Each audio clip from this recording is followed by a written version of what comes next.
Hello बेटा, आशा करता हूँ आप सभी अपने घरों पर स्वस्थ हैं। आज हम लोकतंत्र के परिणाम चैप्टर का पार्ट सेकंड वीडियो देखेंगे। पार्ट वन जो हमारा था उसमें जो क्वेश्चन हमने डिस्कस किया था कि लोकतंत्र क्या है और लोकतंत्र बाकी शासन प्रणालियों से किस प्रकार बेहतर है।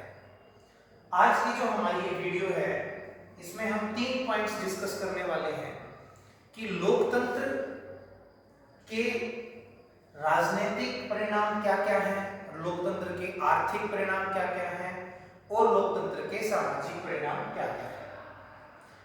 ये 3 शब्द यहां पर आए, राजनीतिक, आर्थिक और सामाजिक।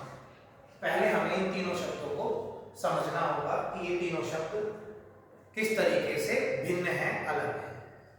देखिए, जब हमने अर्थशास्त्र के चैप्टर्स पढ़े तो हमने वहां आपको बताया था कि आर्थिक शब्द जहां आ जाए उसका मतलब है वो पैसे से रिलेटेड है, रुपए से रिलेटेड है, और सामाजिक शब्द से जो है वो हमारी सामाजिक प्रक्रियाओं से संबंध रखता है, हमारे समाज से संबंधित है, जिस समाज में हम लोग रहते हैं, हमारा परिवार जिस समाज का हिस्सा है।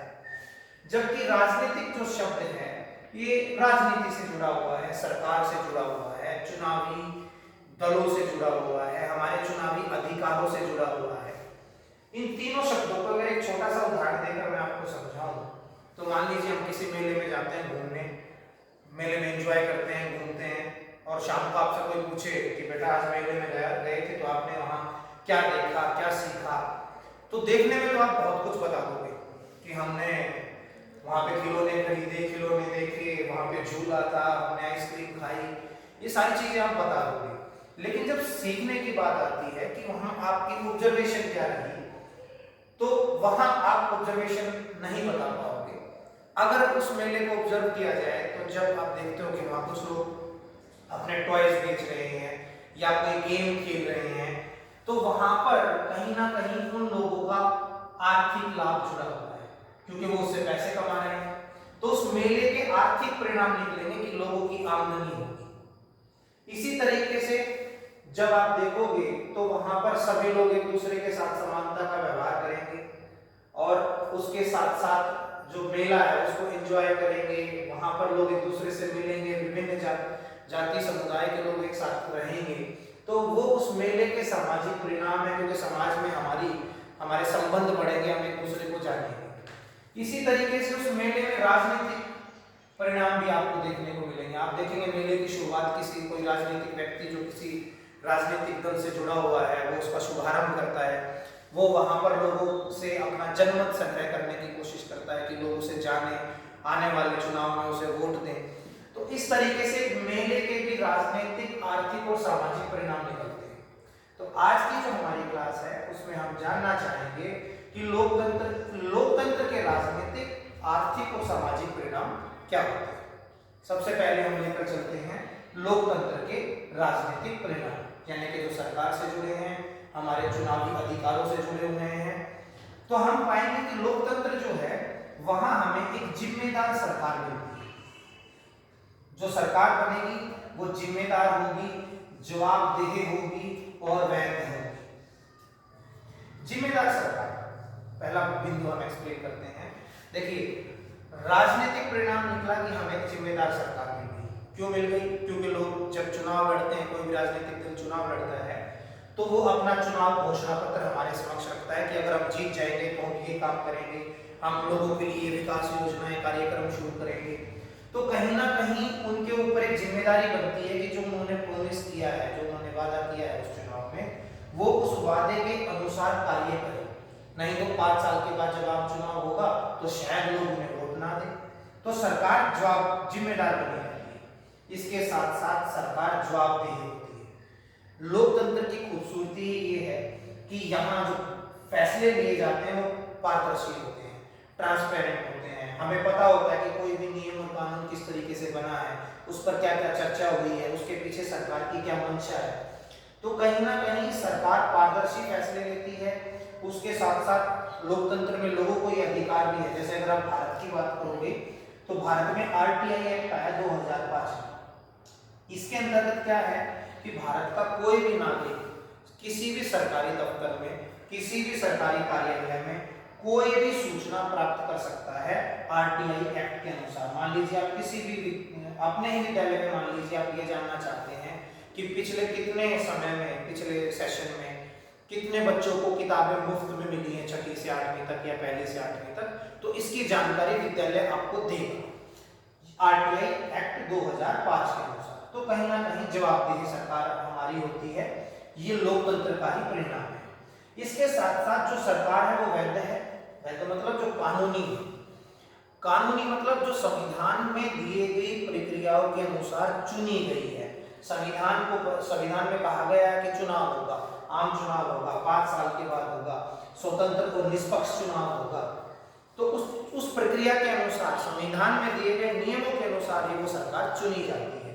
तो एक हमें लोकतंत्र में वैध सरकार मिलती है। ये है लोकतंत्र के राजनीतिक परिणाम कि हमें जिम्मेदार सरकार मिल जाती है, जवाबदेह सरकार मिल जाती है और वैध सरकार मिल जाती है। अब हम बात करते हैं लोकतंत्र के आर्थिक परिणामों की। लोकतंत्र के आर्थिक परिणाम यानी कि हमारी जो आर्थिक स्थिति है उसके ऊपर लोकतंत्र का क्या प्रभाव पड़ता है। देखिए, सबसे पहला पॉइंट कह रहा है कि आर्थिक समृद्धि और विकास जो हमारा होता है लोकतंत्र में, सरकार की जिम्मेदारी बनती है कि वो कुछ इस तरीके के कार्यक्रम चलाए जिससे आर्थिक समृद्धि और विकास हो। दोनों शब्दों को हम पहले पढ़ चुके हैं। आर्थिक समृद्धि का मतलब होता है प्रति व्यक्ति आय का बढ़ना। किसी भी देश की प्रति व्यक्ति आय का बढ़ना वो आर्थिक समृद्धि कहलाता है। और विकास का तात्पर्य है जब किसी भी व्यक्ति के या किसी भी देश में लोगों के जीने की जो परिस्थितियां हैं वो पहले से बेहतर हो जाती हैं, अच्छी हो जाती हैं, तो हम कहेंगे कि उस देश का विकास हो रहा है। प्रति व्यक्ति आय बढ़ रही है तो हम कहेंगे उस देश की आर्थिक समृद्धि हो रही है।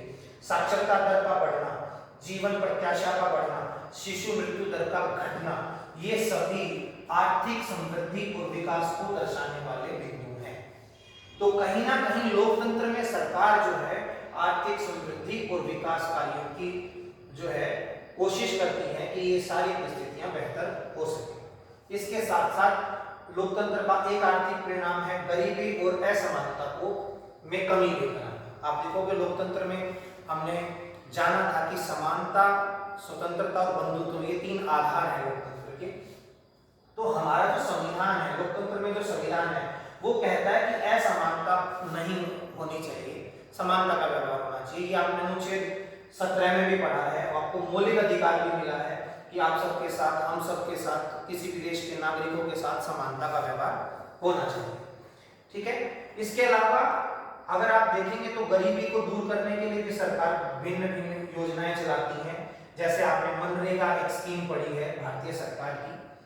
मनरेगा जो एक्ट है उसमें गांव में रहने वाले लोगों को, ग्रामीण परिवार में रहने वाले लोगों को पूरे साल में कम से कम 100 दिन का रोजगार मिलता है। अगर सरकार उन्हें 100 दिन का रोजगार नहीं दे पाती तो उन्हें बेरोजगारी भत्ता सरकार देती है, यानी कि बिना काम किए भी उन्हें पैसा मिलेगा। तो ये जो इस तरीके के कार्यक्रम चलते हैं, या हमें सस्ते दामों पर राशन मिलता है, जो हमारा बीपीएल कार्ड पे हमें राशन मिलता है, वो भी गरीबी को कम करने के लिए है ताकि निर्धनता रेखा से नीचे रहने वाले लोग जो हैं उनका जीवन स्तर बढ़ सके।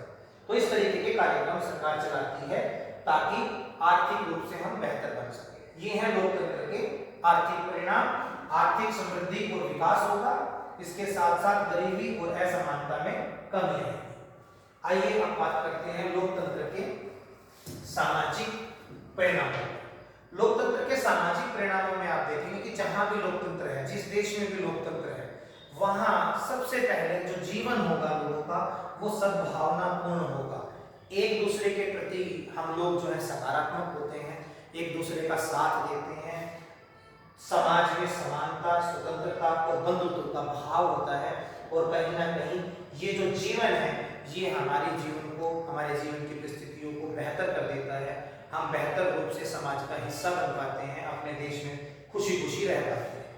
इसके अलावा सामाजिक विविधता में सामंजस्य भी बिठाया जाता है। लोकतंत्र में कोशिश की जाती है कि जो विविधता है समाज में, भाषा के आधार पर, संस्कृति के आधार पर, वो लोकतंत्र पूरी कोशिश करता है कि उस विविधता होने के बावजूद भी समाज में तालमेल बना रहे, संघर्ष और सामाजिक तनाव कम हो।